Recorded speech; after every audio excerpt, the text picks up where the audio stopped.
It's The World This Week. The World This Week in partnership with The Daily Beast. Joining us, Elena Voloshin, host of France 24's Eye on Russia segment. How are you? Good evening, Francis. Good. You almost said good morning. Yeah. It's good morning somewhere. Week, yeah. Thank you very much for being with us. Thanks as well to Vivian Walt, Paris correspondent for Time Magazine. How are things? Pretty good. Pretty good. Are they pretty good for Paris-based sports reporter Andreas Evagora? All good for me. Thanks, Francois. All good for you. Yeah. How are things in sunny Newcastle? Judah Grunstein, editor-in-chief of World Politics Review, is here to answer that question. Well, we're all bundled up for the summer weather of northeastern England. Okay. By the way, you could listen, like, and subscribe to The World This Week on Spotify, Apple Podcasts, and other fine streaming services. Amid the first inklings of a Ukrainian counteroffensive, the dam burst, literally. The destruction of the Soviet-era Kakhovka hydroelectric power station, well, it's a worst-case scenario that's come true. These images, filmed by correspondent Gulliver Cragg Wednesday as the floodwaters were rising in the streets of Kherson. My house is gone. Only the roof is visible. Just the roof.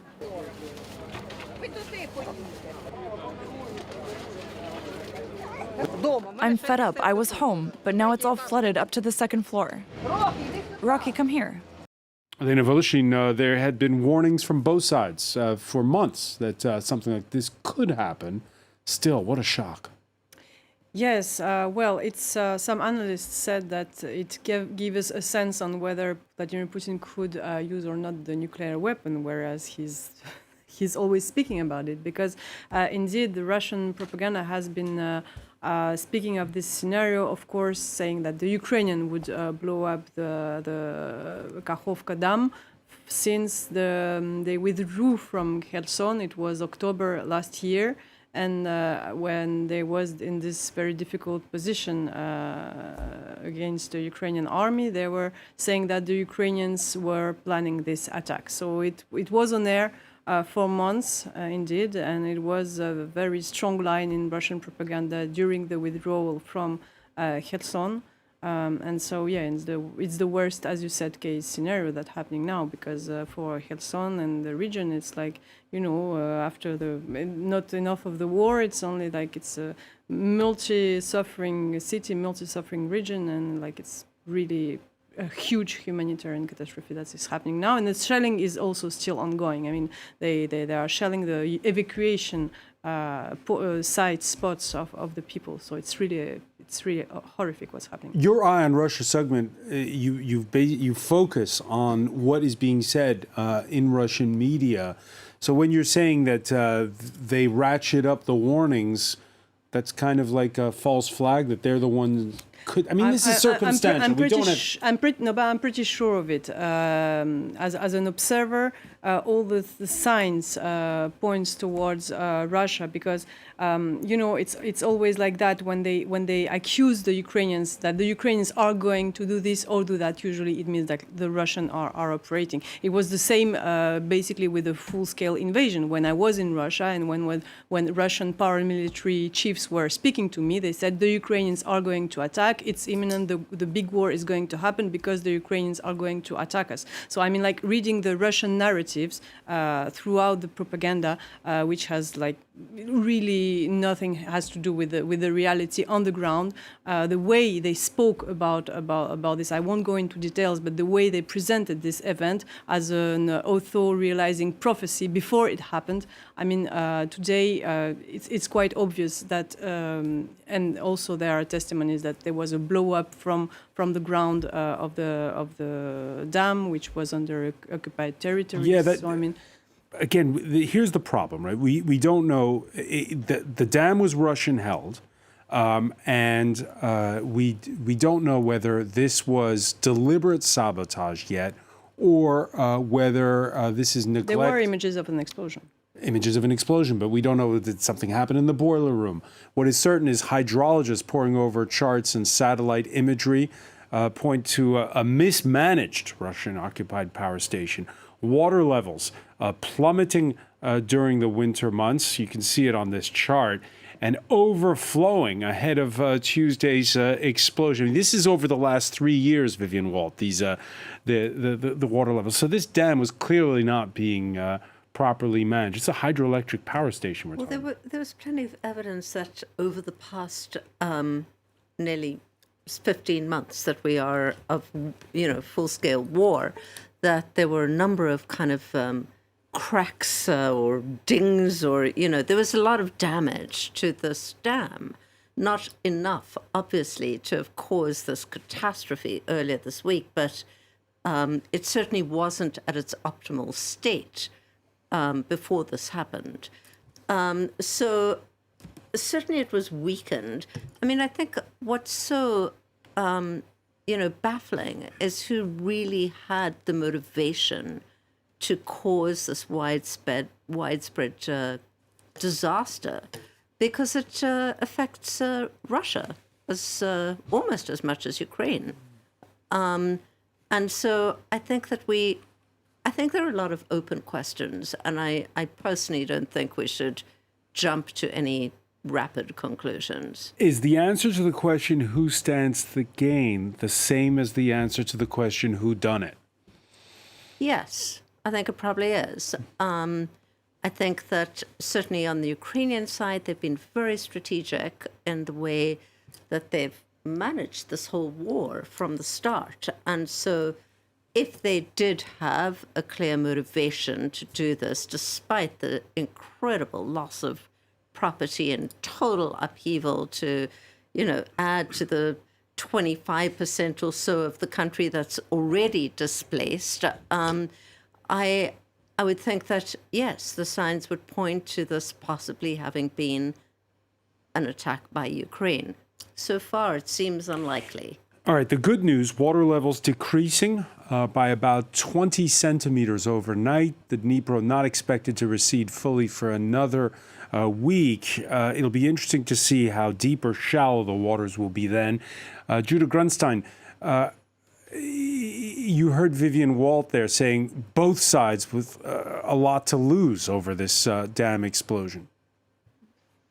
Yeah, I think that's why I'm not sure, actually, that the question who stands to gain or the answer to the question who stands to gain is the same answer to the question of who did it, because it's hard to see how anyone gains from this, actually.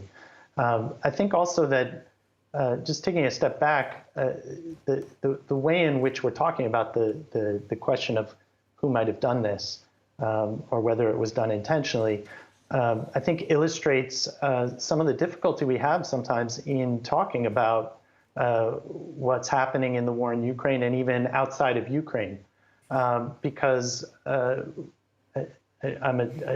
can speak for myself. My sympathies are with Ukraine. I think that their cause is just, and I want them to win. But we saw, for instance, with the bombing or the sabotage of the Nord Stream gas pipeline, where immediately everyone jumped to the conclusion that it was Russia that was responsible. And more recently, we're seeing more and more information coming out that suggests that perhaps Ukraine was involved and possibly likely was involved. And so it becomes difficult because we don't want to cast Ukraine as a villain in anything or as responsible for any negative impacts of the war because of our sympathies for its cause. And so I think it becomes, at that point, very difficult when something like this happens to actually maintain a faithfulness and a loyalty to examining the issue, waiting to not jumping to conclusions, and waiting to see where the facts as we learn them lead. You see the passions come out where even suggesting that we don't know enough to jump to any conclusions right now can sometimes get you into hot water with one side or the other, or particularly supporters of Ukraine who don't want to even countenance the idea that something like this might not have been Russia's intention or action, and that it might have been caused by something else. And I don't have any reason to believe that Ukraine would do it or did do it. I don't see why they would. But in other cases that are similar, we see that same difficulty. Andrei Savagor, we had the the British Foreign Secretary who the other day said he didn't want to appropriate blame until he's got all the facts this time around. There is this feeling that you don't want to point the finger until you're absolutely certain. Well, I think you should, and I agree with everything that's been said here, and Elaine obviously covering this very closely.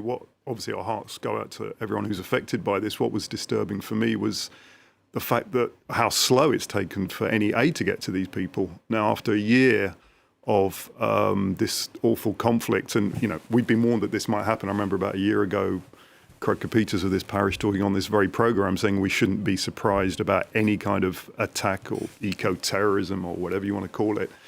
And still, it seems very hard to get any help to the victims of this, which would be my first reaction. And one would hope that can be improved. Whether it's possible in this awful situation, I don't know. But that would be my first reaction.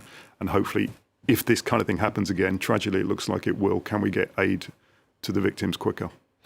And this, of course, is also a question of timing. It's happening as there is a radio silence on the part of Kyiv over whether or not its counteroffensive has begun in earnest.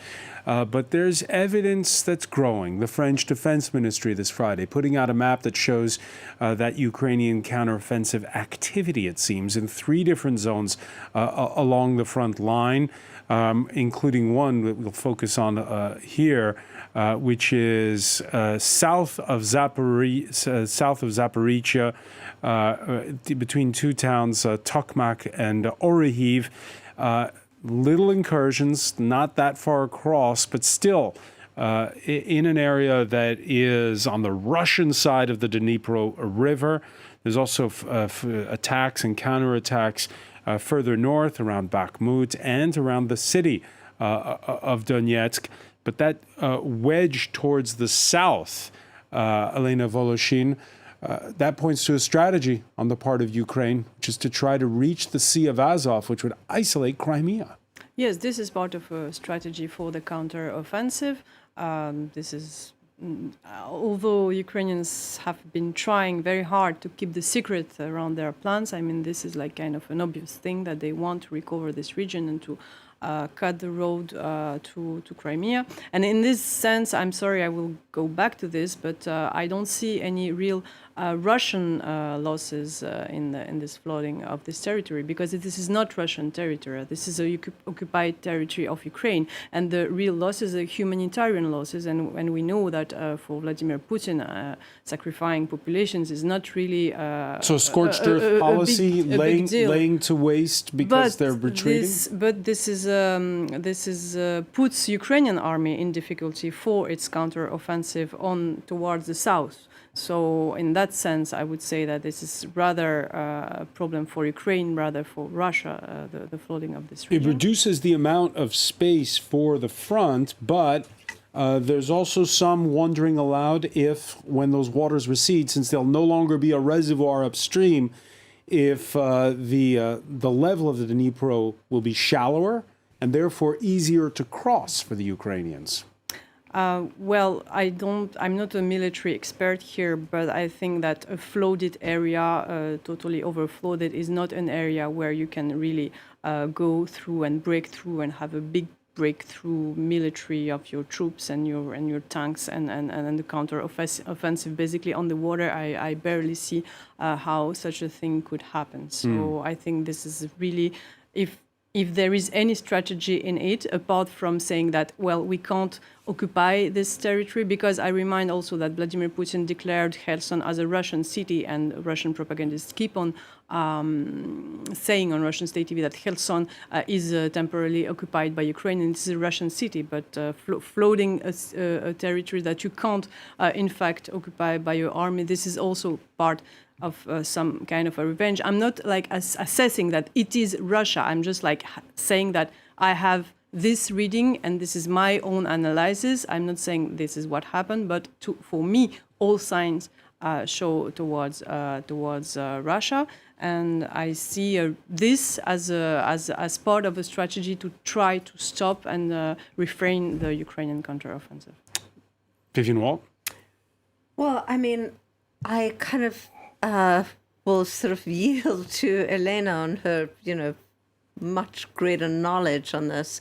However, it does seem like if, in fact, the Dnipro is much shallower as a result of this attack, once again, we have to kind of revisit what might have been the motivation for a deliberate explosion of the dam, if it was to lower the level of the Dnipro so that you can now wage a full counteroffensive, that would somewhat point to Ukraine having... All right, so several possibilities, and it'll be another week before we see just how far it recedes.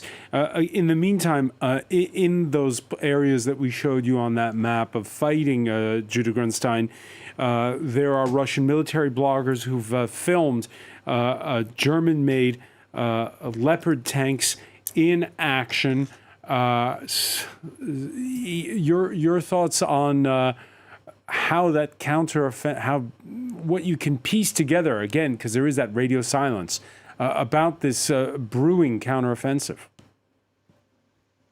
Well, I don't want to present myself as an expert in the Ukrainian military and their strategy and their counteroffensive, because I haven't paid close enough attention to all of the details on the ground, and it's very difficult to know for sure because there is quite a bit of secrecy around it. I think more broadly, what we can know is that what we're likely to see in the next days, weeks, and months is the degree and the extent to which all of the past 6 months, 9 months of debates and arguments since September, since October, in the West about how much equipment to give, how much support, military support to give Ukraine, which weapons platforms, etc. The degree to which what has been delivered makes a difference on the battlefield. I think that there is a lot of expectation management that should be done. It's possible that there will be some sort of stunning breakthrough and a catastrophic breakdown in the Russian lines. That sort of thing is usually unlikely, or is relatively unlikely.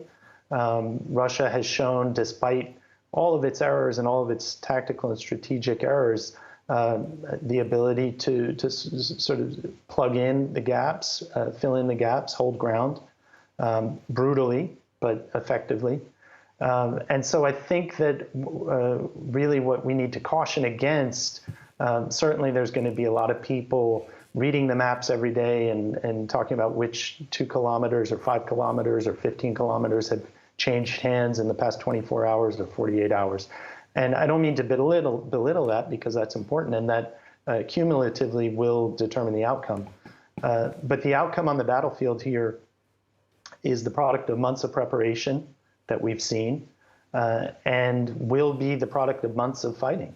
And the ability to keep supplying... if I can just finish, that outcome will not likely be definitive at the end of this counteroffensive.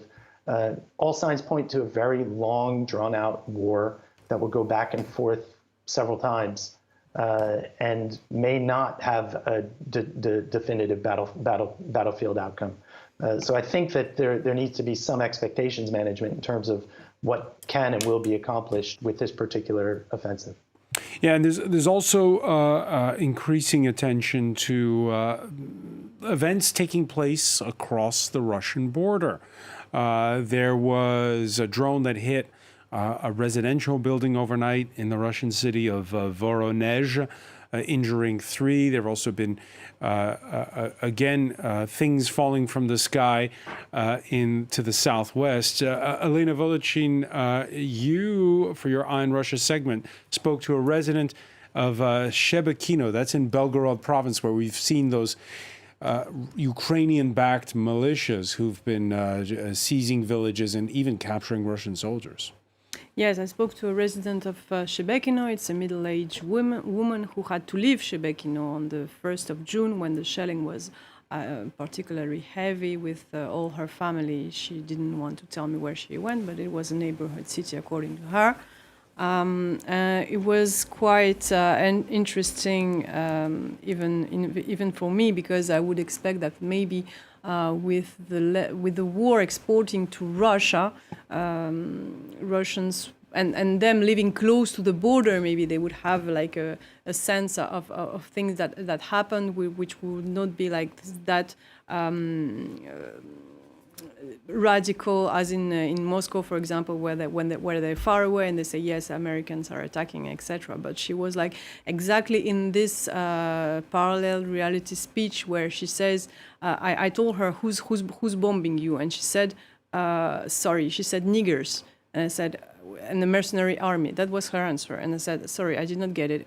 Who? Yes, niggers. You know, the Americans. That was her answer. I mean, like, this sounds completely surrealistic and you have to hear it, but it's what she thinks.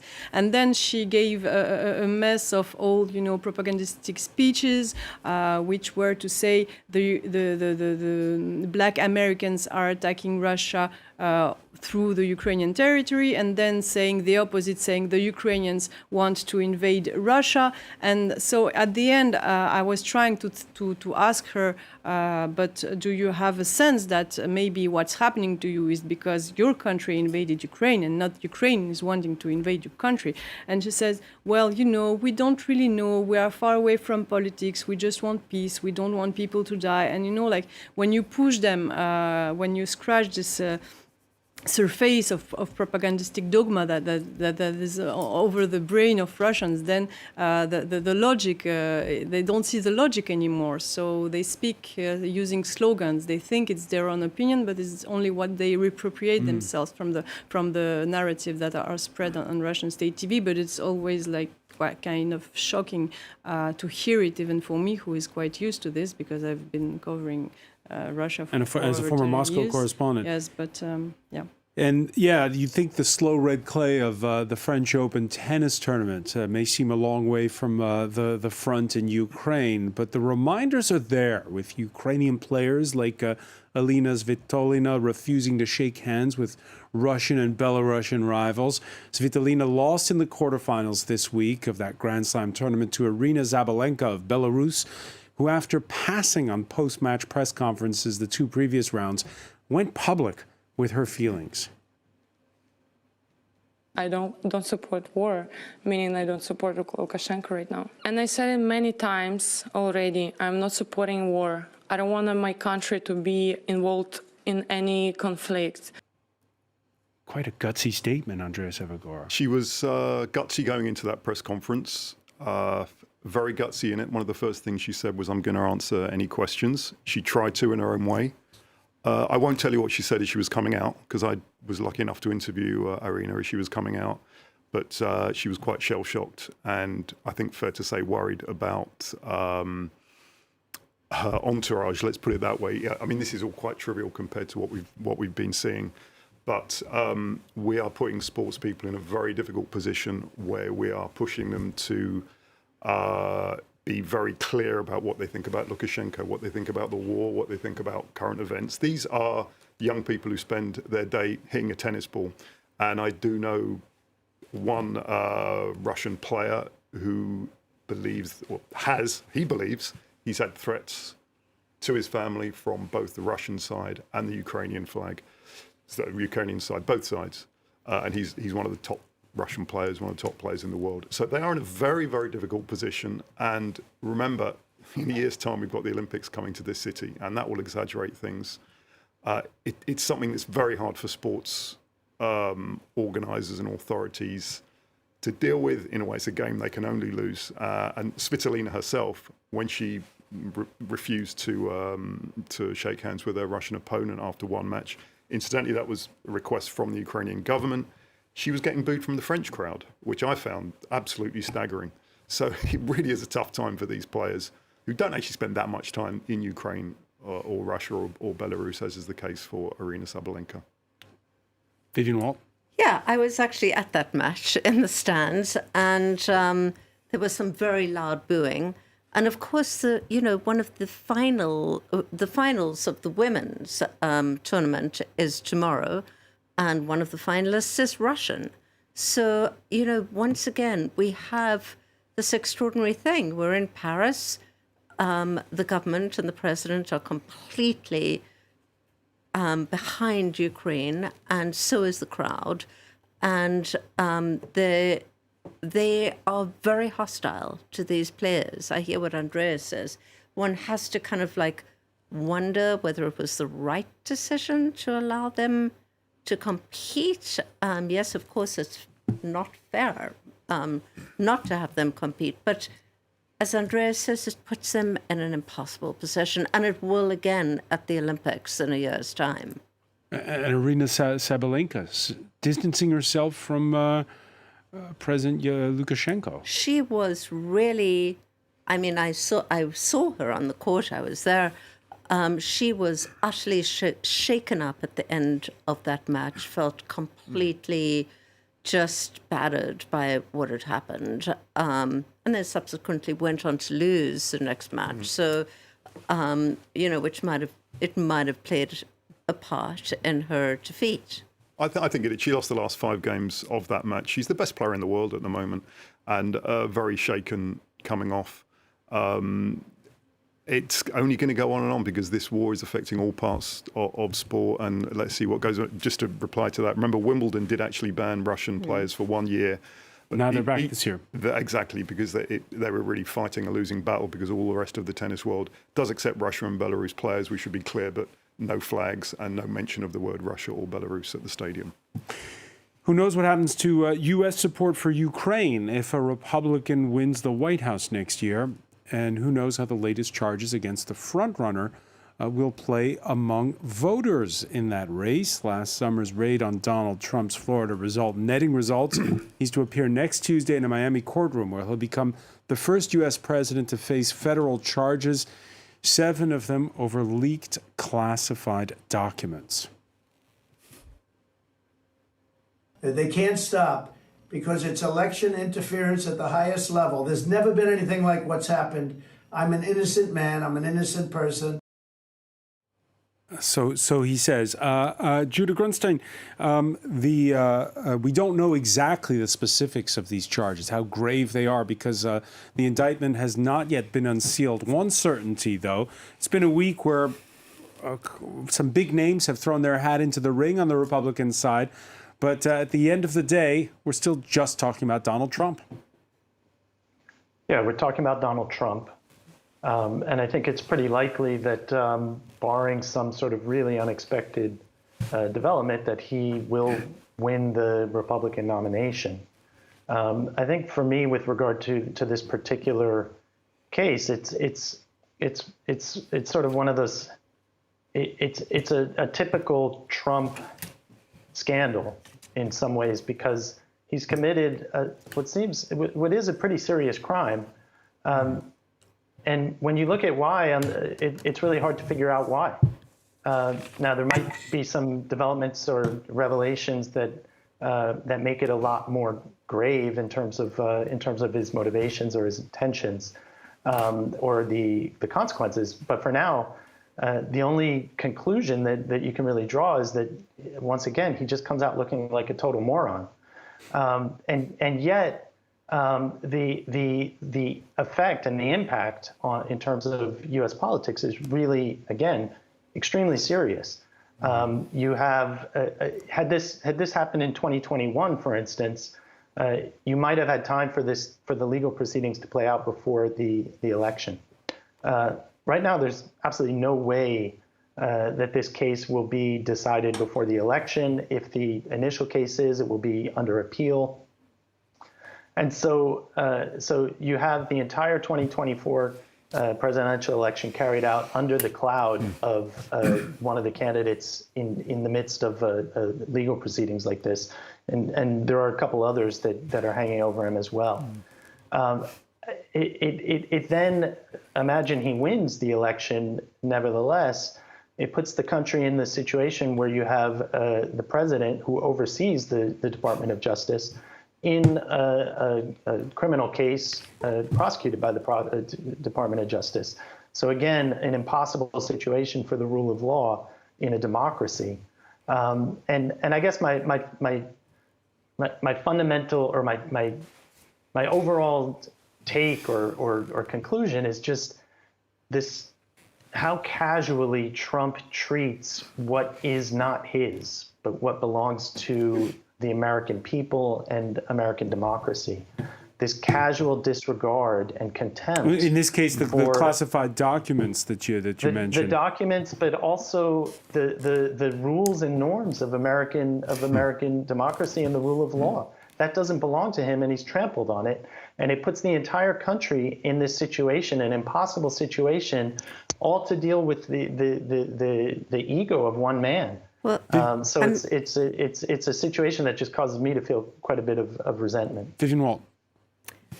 I mean, what's so ironic about this is that Trump, in the 2016 election, created this absolute fervor around Hillary Clinton's so-called, private emails and how she was like not really transparent, and the, calls of lock her up, which had a tremendous effect, actually, in just, totally undermining her campaign.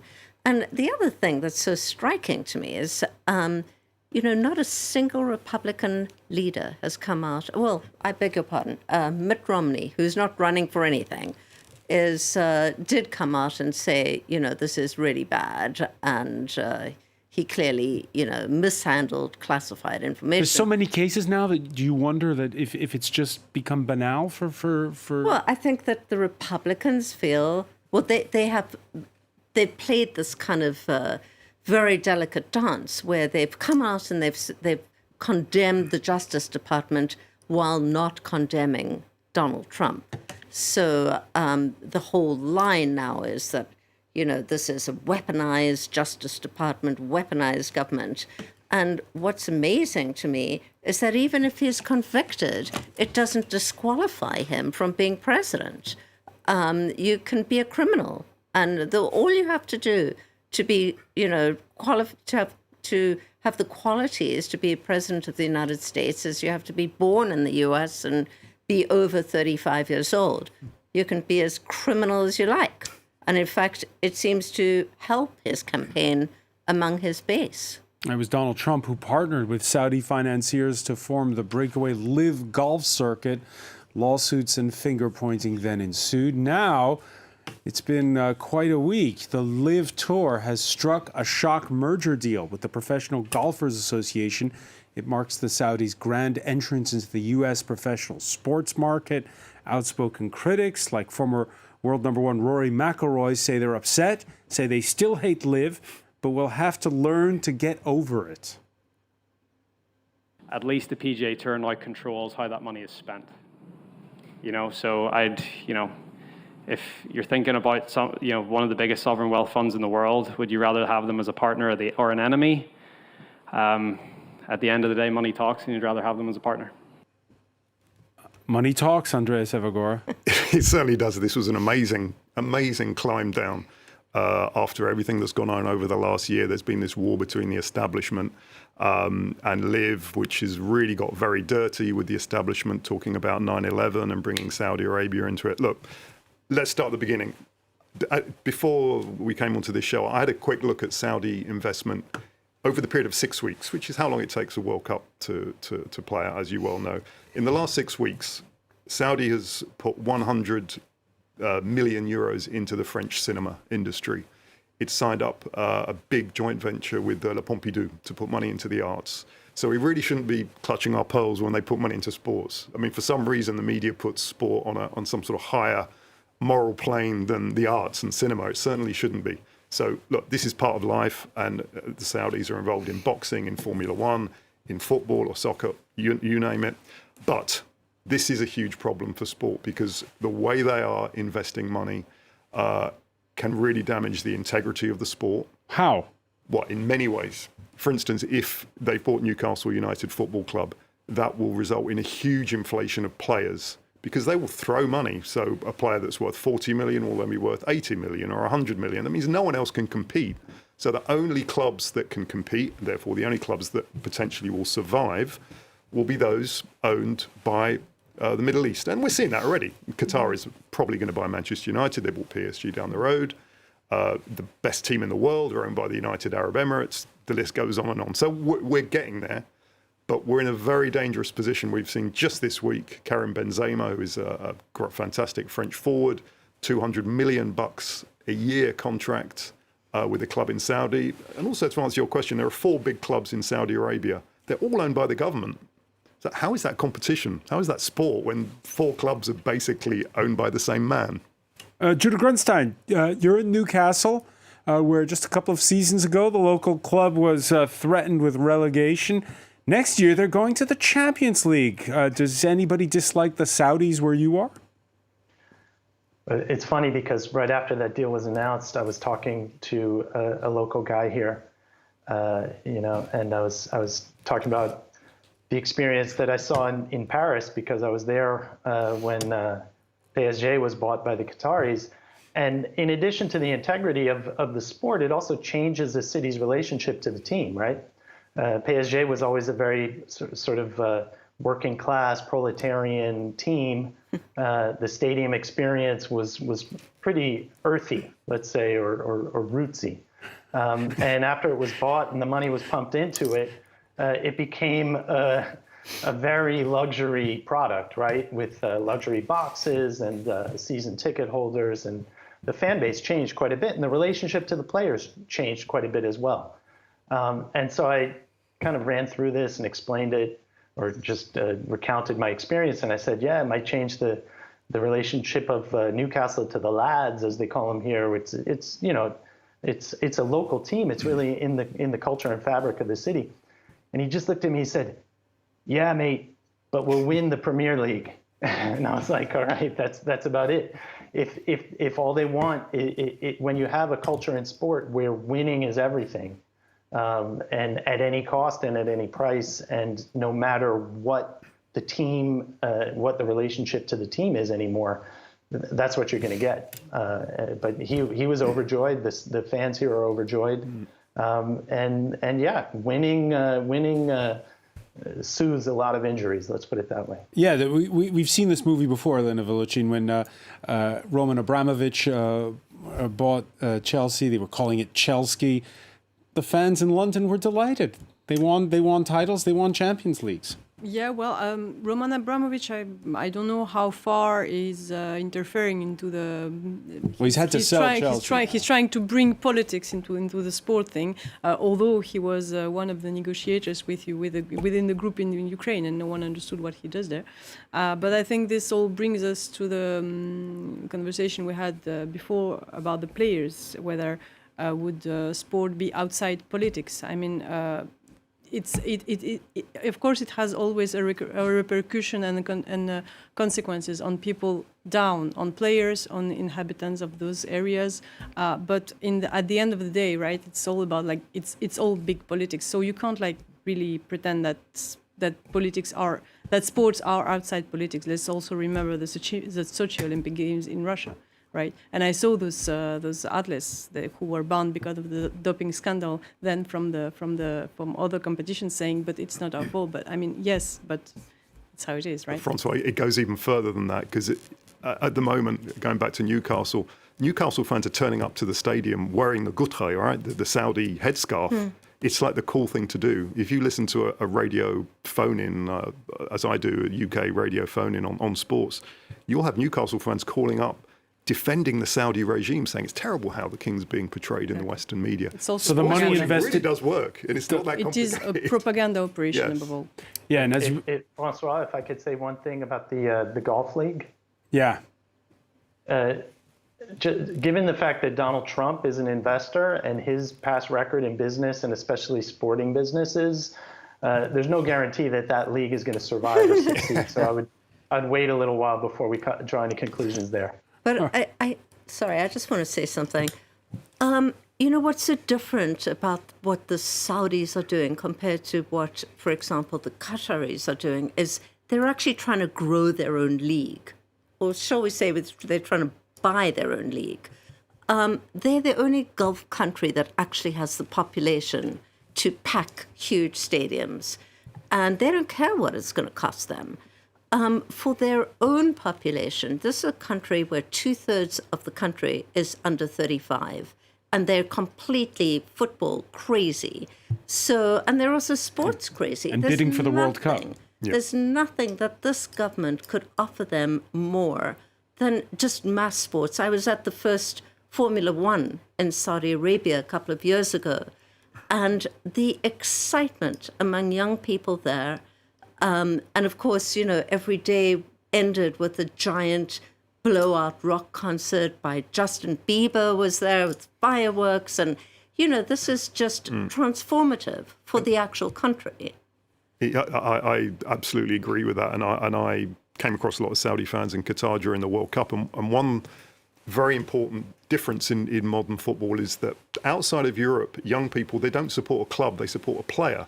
I would be on the Qatar metro and people would saying, "Oh, who do you support?" I support Messi.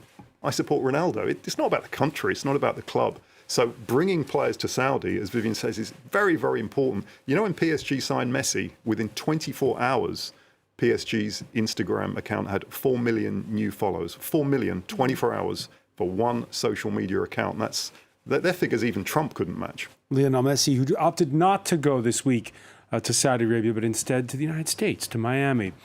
And after the sports, time for the weather, which Elena Voloshin will say is also political.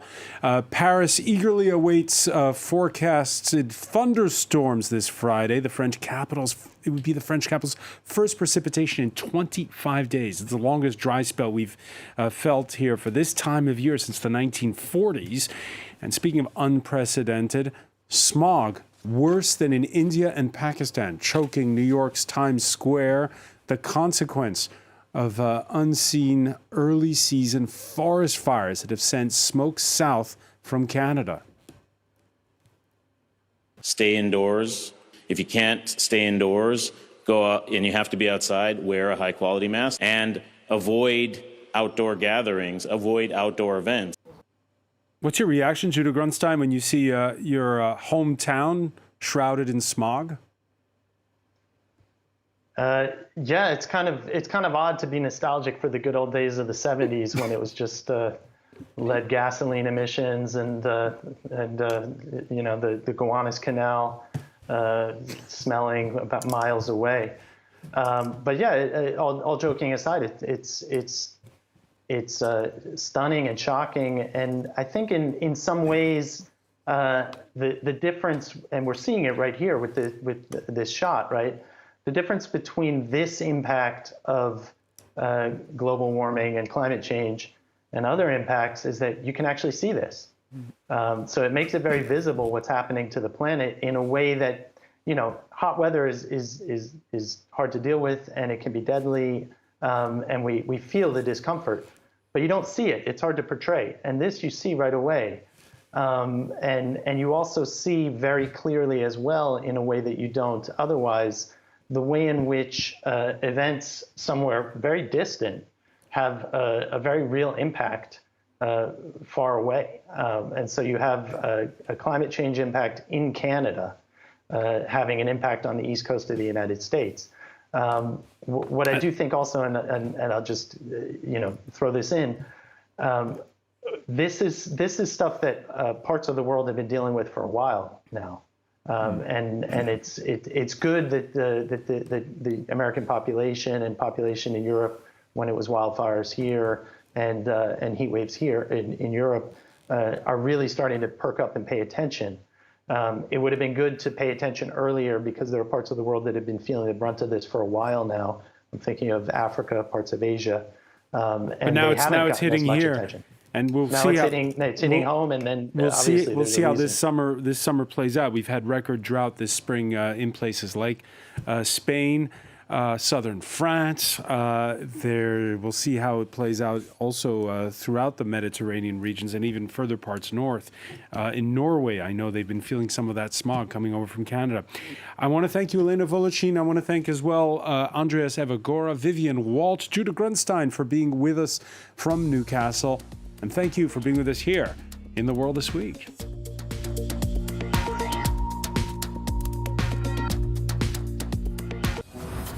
A recruitment ground for ISIS in the heart of the Caribbean. Over the last few years, more than 130 people have signed up to the jihad in Trinidad and Tobago. They went for this utopian idea. There was this establishment of an Islamic State.